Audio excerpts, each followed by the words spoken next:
بسم اللہ الرحمن الرحیم۔ آج ہم جس شخصیت کے ساتھ گفتگو کریں گے اس شخصیت کا نام ہے ارشد نسیم بٹ، جن کی محنت، جن کی کاوشیں خوب رنگ لائیں اور زندہ دلانے لاہور کا وہ سپوت جس نے جا کے انٹرنیشنل سطح پہ اپنے نام کو خوبصورتی سے اپنے ملک کی نمائندگی کرتے ہوئے بے شمار سیمینارز میں انہوں نے شرکت بھی کی اور آسٹریلیا میں پاکستان کی نمائندگی بھی کی۔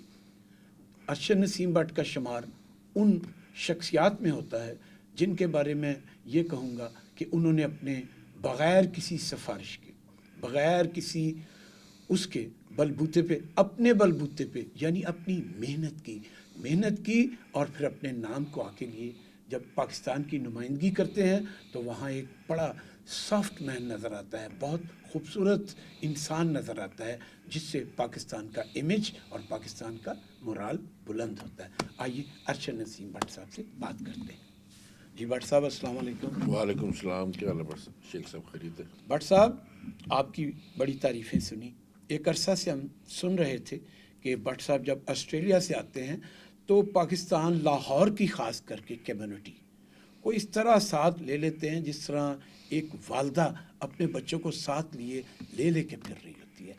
یہ آپ کی محبتوں کی وجہ ہے یا آپ کے علم کی وجہ ہے یا آپ کی میں ایسی شخصیت قدرت نے ڈال دی ہے اور قدرت نے ہی آپ کا انتخاب کیا ہے؟ اس پہ آپ ارشد نسیم بٹ کیا کہیں گے، کیونکہ آپ کی پیدائش کہاں کی ہے؟ جی لاہور کی۔ اچھا، لاہور کا کون سا علاقہ، کوئی نام بتا دیں؟ اندرون شہر جی، اندرون شہر لاہور سے میں پیدا ہوں۔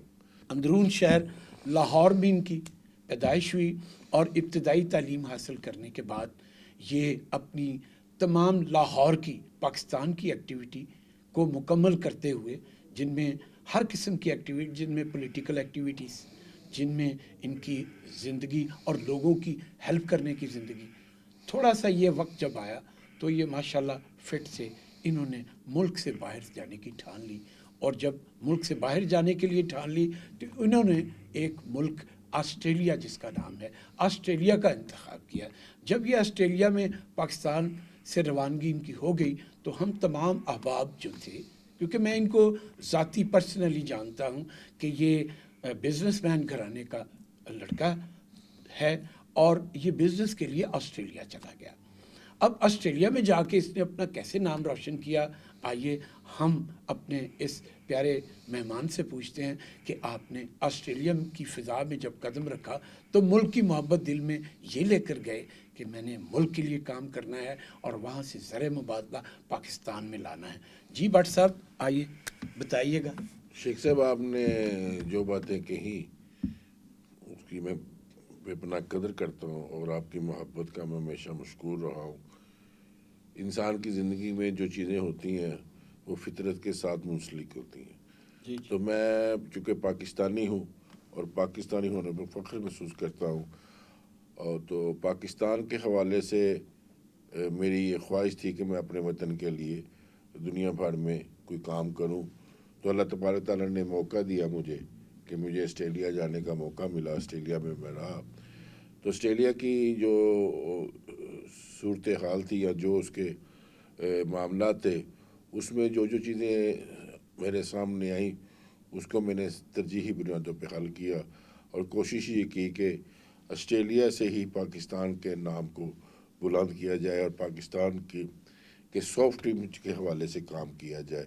کہ جو لوگ یہ کہتے تھے کہ پاکستان دہشت گرد ہے تو مجھے بڑی تکلیف ہوتی تھی، یا پاکستان کے حوالے سے کوئی بھی نیگیٹو بات ہوتی تھی تو میرا یہ ایمان کا حصہ ہے کہ پاکستان ہی دنیا میں میرے لیے بہترین ملک ہے۔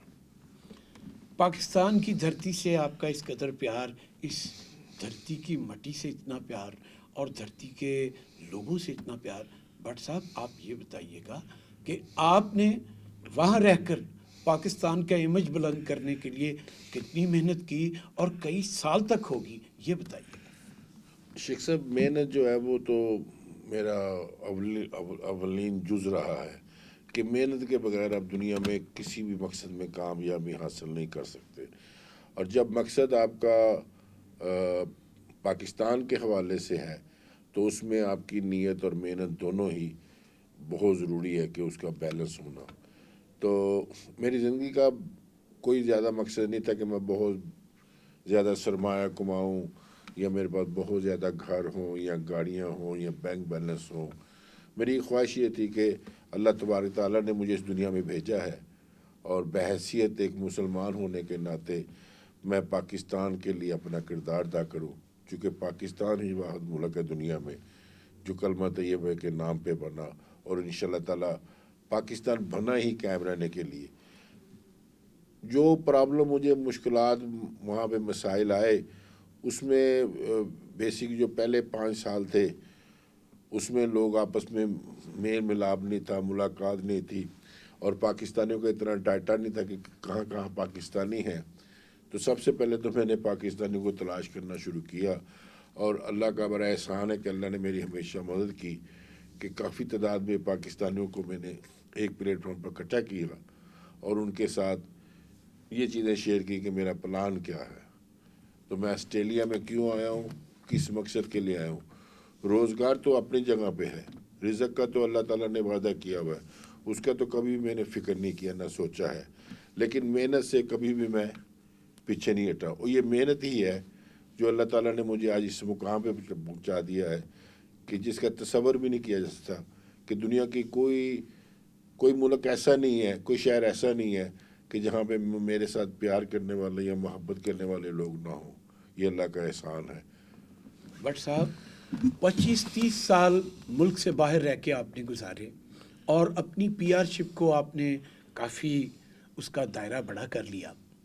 کیا یہ سوچ کر گئے تھے کہ آپ نے آسٹریلیا جا کے نوکری کرنی ہے، نوکری کے بعد آپ نے وہ زر مبادلہ پاکستان لا کر اپنے بہن بھائیوں، اپنے رشتہ داروں اور جو مساکین لوگ ہیں یا جو ڈیزرو کرتے ہیں، کیا یہ ایسا اس وقت سوچا تھا آپ نے کہ میں پاکستان جاؤں گا تو یہ میرا پلان ہے، ان کی خدمت کے لیے میں کام کر رہا ہوں؟ اس کے بارے میں بتائیے. یہ آپ نے اچھی بات کی ہے. میرا ذہن میں ایک ہی پلان تھا کہ آسٹریلیا میں جتنا عرصہ بھی میں رہوں اور یہاں پہ میں جتنی بھی محنت مزدوری کر کے کام کروں، اس میں جو مجھے آمدنی ہو اس کا 50% میں پاکستان پہ خرچ کروں. تو میں نے اپنے اثاثے بنانے کی طرف توجہ نہیں دی، نہ ہی اپنی زندگی کے حوالے سے خواہشات کو کبھی اس کو عملی جامہ پہنایا ہے. میری خواہش یہ تھی کہ میں آسٹریلیا میں رہنے والے پاکستانیوں کو پاکستان کا پیغام دوں، ان کے ساتھ یہ ضرور ہو جائے کہ وہ پاکستان سے منسلک رہیں، جڑے رہیں. اور وہ جو لوگ وہاں پاکستان کے حوالے سے گئے ہوئے تھے وہی لوگ ہی میرے لیے کارآمد ہوئے اور انہوں نے میرا ساتھ دیا. تو اللہ کا شکر ہے کہ آج آسٹریلیا میں آسٹریلین حکومت بھی اور آسٹریلین عوام بھی پاکستانیوں کو قدر کی نگاہ سے دیکھتی ہے. بٹ صاحب یہ بتائیے کہ پاک آسٹریلیا فرینڈشپ کے آپ پریزنٹ ہیں، تو جب 14 اگست آتی ہے یقیناً آپ کے ذہن میں ایک سوال آتا ہوگا کہ میرے ملک کا فلیگ آسٹریلیا میں بلند ہو. تو کیا پاکستان سے کوئی فلیگ لے کر جاتے ہیں یا کوئی جھنڈیاں لے کر جاتے ہیں یا بیجز لے کر جاتے ہیں کہ وہیں اس کو تیار کروا کے تو وہاں لگاتے ہیں؟ اس کے بارے میں ذرا بتائیے. شیخ صاحب، میں آپ کو بتانے لگا ہوں، میں نے کسی کو بتایا نہیں آج تک کہ میں پاکستان جب بھی آتا تھا میں 10,000 کے قریب پاکستانی پرچم لے کے جاتا تھا. بہت خوب. اور جب میں آسٹریلیا میں لوگوں سے ملتا تھا اور ان کو پاکستان کے حالات اور واقعات کے بارے میں بتاتا تھا اور ساتھ میں ان کو پاکستان کا پرچم گفٹ کرتا تھا. تو آپ کو پتہ ہے کہ جو لوگ وطن سے دور ہوتے ہیں ان کے لیے وطن کی اہمیت بہت زیادہ ہوتی ہے. تو لوگوں نے اس کو بھی بڑا اپریشیٹ کیا کہ جب وہ پاکستان کا فلیگ پکڑتے تھے، اس کو چومتے تھے، اس کو سنبھالتے تھے اور میرا لیے دعا کرتے تھے. تو اس کے علاوہ جو سیلیبریشن ہے 14 اگست کی، تو میں سیلیبریشن جو ہے نا وہ 1 اگست سے لے کے 14 اگست تک کنٹینیو سیلیبریشن 14 اگست کے حوالے سے آپ کرتے ہیں کنٹینیو، یعنی 1 اگست سے آپ کی سیلیبریشن شروع ہو جاتی تھی. اور اس میں بچوں کے لیے، خواتین کے لیے اور جو دوست احباب ہیں ان کے لیے اور انٹرنیشنل سطح پہ جو وہاں پہ پارلیمنٹرین ہیں ان کو مدعو کرتا تھا کہ ان کو بھی پاکستان کے بارے میں علم ہو اور پاکستان کے حوالے سے ان کو بتایا جائے کہ پاکستان دنیا کا واحد ملک ہے جو انسانوں سے پیار کرتا ہے، انسانوں سے محبت کرتے ہیں لوگ، اور پاکستان میں آسٹریلیا کے لیے بہت زیادہ احترام اور محبت ہے۔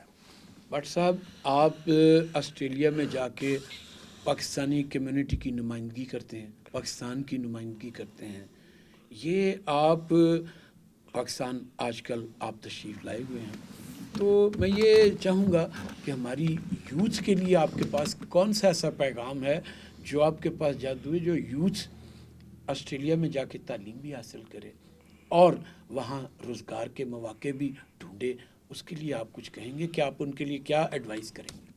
میں جی نوجوانوں کے لیے یہی ایڈوائز کروں گا کہ آسٹریلیا جانا نہایت آسان ہے، ایزی ہے، کوئی مشکل نہیں ہے آسٹریلیا جانا۔ اس کے لیے ضروری ہے کہ جو بھی نوجوان آسٹریلیا کے لیے اپلائی کرتا ہے اس کو اس کیٹیگری میں، جس کیٹیگری میں وہ جا رہا ہے، اس کے ڈاکومنٹس وہ پرووائڈ کر دے اور وہ ڈاکومنٹ خود جا کے اپنا ایمبیسی میں لانچ کر دے تو ویزا ایزیلی مل جاتا ہے۔ پرابلم کہاں پہ ہوتی ہے کہ جب یہ نوجوان ایجنٹ کے پاس جاتے ہیں، جی، ایجنٹ جو ہے وہ اپنی فیس کے لیے طرح طرح کے بہانے ڈھونڈتے ہیں۔ ڈھونڈتا ہے اور طرح طرح کے ان کو راستے دکھاتا ہے، تو وہ کئی چیزوں سے ناواقف ہوتے ہیں اور اس میں فورجری بھی ہوتی ہے کہ جو ڈاکومنٹس ہے اس کی اوریجنلٹی بہت ضروری ہے۔ آسٹریلین میں قانون کی عمل درآمدی بہت زیادہ ہے، اس کو بڑی اہمیت دیتے ہیں، فوقیت دیتے ہیں، ٹاپ پرائورٹی پہ ہے۔ اب انلیگل کام کر کے آسٹریلیا میں نہیں رہ سکتے، اور آسٹریلیا میں انلیگل طریقے سے جانا بھی جو ہے نا بہت بڑی غلطی ہوتی ہے۔ تو میں نوجوانوں سے کہوں گا کہ آپ آسٹریلیا ضرور آئیں۔ آسٹریلیا کے بارے میں آپ کو کوئی معلومات لینی ہو، آپ مجھ سے بھی رابطہ کر سکتے ہیں، ویسے آسٹریلین ایمبیسی سے بھی رابطہ کر سکتے ہیں۔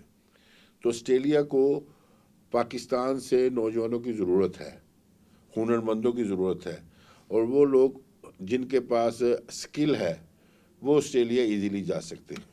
آپ کا مطلب یہ ہوا کہ اگر کوئی پاکستان سے نوجوان جانا چاہیں، کوئی اچھا کاریگر ہے، وہ اسکل، اس کے پاس کوئی ایسا ہنر ہے جس پہ اس کو دسترس ہے، وہ اپلائی کرے تو اس کو ویزا ایزی مل جائے گا۔ یہ تو نوجوانوں کے لیے پیغام ہوگا۔ تو اب جیسے آسٹریلیا کا 26 تاریخ کو ایک دن منایا جاتا ہے، کیونکہ آپ تو پاکستان میں ہیں، تو اس دن کو آپ کس طرح پاکستان میں رہ کے آسٹریلیا کے لیے کس طرح اس کو سیلیبریٹ کریں گے؟ اس میں جی آسٹریلیا کے جو پاکستانی ہیں، جو ہم آسٹریلیا میں ہوتے ہیں، تو آسٹریلیا میں ہم آسٹریلیا کا جو یہ آسٹریلین ڈے ہے سیلیبریٹ کرتے ہیں۔ فرسٹ ٹائم ان پاکستان میں 25 سالوں میں مجھے موقع ملا ہے، تو فرسٹ ٹائم ان پاکستان لاہور میں اس کی بہت بڑی تقریب منعقد کی جا رہی، جو گورنر ہاؤس میں ہوگی آسٹریلین ڈے کے حوالے سے۔ اس میں ہم امبیسڈر آف آسٹریلیا کو بھی انوائٹ کریں گے، اور کونسلر جنرل جو آسٹریلین ہے اس کو بھی، اور ہائی ڈگنیٹی سینیٹرز، وزراء اور کافی دانشور لوگ بھی شامل ہوں گے۔ اس تقریب کا بنیادی مقصد یہ ہے کہ آسٹریلیا اور پاکستان کے درمیان جو تعلقات ہیں اس کا تجدید عہد کیا جائے، اس کو مزید مضبوط کیا جائے۔ میرا اپنا یہ خیال ہے کہ پاکستان کے آسٹریلیا کے ساتھ تعلقات کو مزید مستحکم ہونا چاہیے، یہ ہماری نوجوان نسل کے لیے، اور وہ لوگ جو آسٹریلیا میں جا کے تعلیم حاصل کرنا چاہتے ہیں یا آسٹریلیا میں جا کے کاروبار کرنا چاہتے ہیں یا پاکستان میں رہ کے وہ آسٹریلیا کے حوالے سے کام کرنا چاہتے ہیں، تو ان کے لیے آسانیاں پیدا ہوں گی۔ جب تک ہم یہ ڈپلومیٹک جو سارے معاملات ہیں اس کو حل کرنے کے لیے ضروری ہے کہ ہمیں آسٹریلیا کو زیادہ ریسرچ کرنی ہے، زیادہ اس پہ کام کرنا ہے، اور ان تعلقات کو مزید مستحکم کرنا ہے۔ تو یہ بڑا ضروری تھا۔ اس حوالے سے میں کمپین شروع کر رہا ہوں۔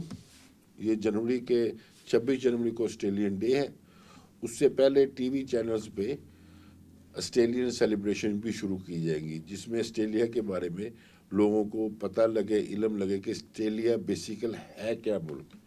آسٹریلیا ایک ہیومن بینگ لور کنٹری ہے، 4 کروڑ کی آبادی ہے، اور وہ لوگ بہت زیادہ پاکستانیوں کو لائک کرتے ہیں اور پاکستانیوں کے ساتھ ان کا بہت زیادہ اچھا تعلق ہے. تو میں یہ چاہ رہا تھا کہ گورنمنٹ آف آسٹریلیا اور گورنمنٹ آف پاکستان کو قریب لانے کے لیے میری جو خدمات ہے وہ میں پیش کروں. تو اس میں مجھے خاصی کامیابی ہو رہی ہے. یہ تقریب جو ہے 26 جنوری کو لاہور گورنر ہاؤس میں ہوگی اور انشاءاللہ تعالیٰ کوشش کریں گے کہ جو میسیج ہے لاؤڈلی گورنمنٹ آف پاکستان کو بھی اور گورنمنٹ آف آسٹریلیا کو پہنچایا جائے. بالکل آپ نے ٹھیک کہا، کیونکہ آج کل ہمارے ملک کے پرائم منسٹر جناب عمران خان صاحب اس پہ بہت زور دے رہے ہیں، اکانومی کے بارے میں اور دوسرے امور کے بارے میں. تو میں امید کرتا ہوں کہ ہمارے اس انٹرویو کو جب آن ایئر جائے گا تو گورنمنٹ آف پاکستان کی جو پرائم منسٹر صاحب ہیں اور ان کے وزراء، ان کی پوری کیبنٹ اس کو سننے کے بعد یہ ڈیسیژن لے گی کہ ہمارے ملک کے جو بے روزگار نوجوان ہیں، اگر پاک آسٹریلیا فرینڈشپ مضبوط ہوتی ہے تو ان نوجوانوں کو وہاں جا کر روزی کمانے کا بہتر موقع ملے گا. تو ارشد نسیم بٹ، آپ کا بہت شکریہ. آپ نے جس محبت کا اظہار کیا، میں تو یہی کہوں گا اگر دھرتی سے پیار ہے تو ارشد نسیم بٹ جیسا نوجوان بنو اور ملک کے لیے زر مبادلہ کما کر پاکستان لاؤ. آپ کی آمد کا بہت بہت شکریہ. تھینک یو، بڑی مہربانی. بہت شکریہ.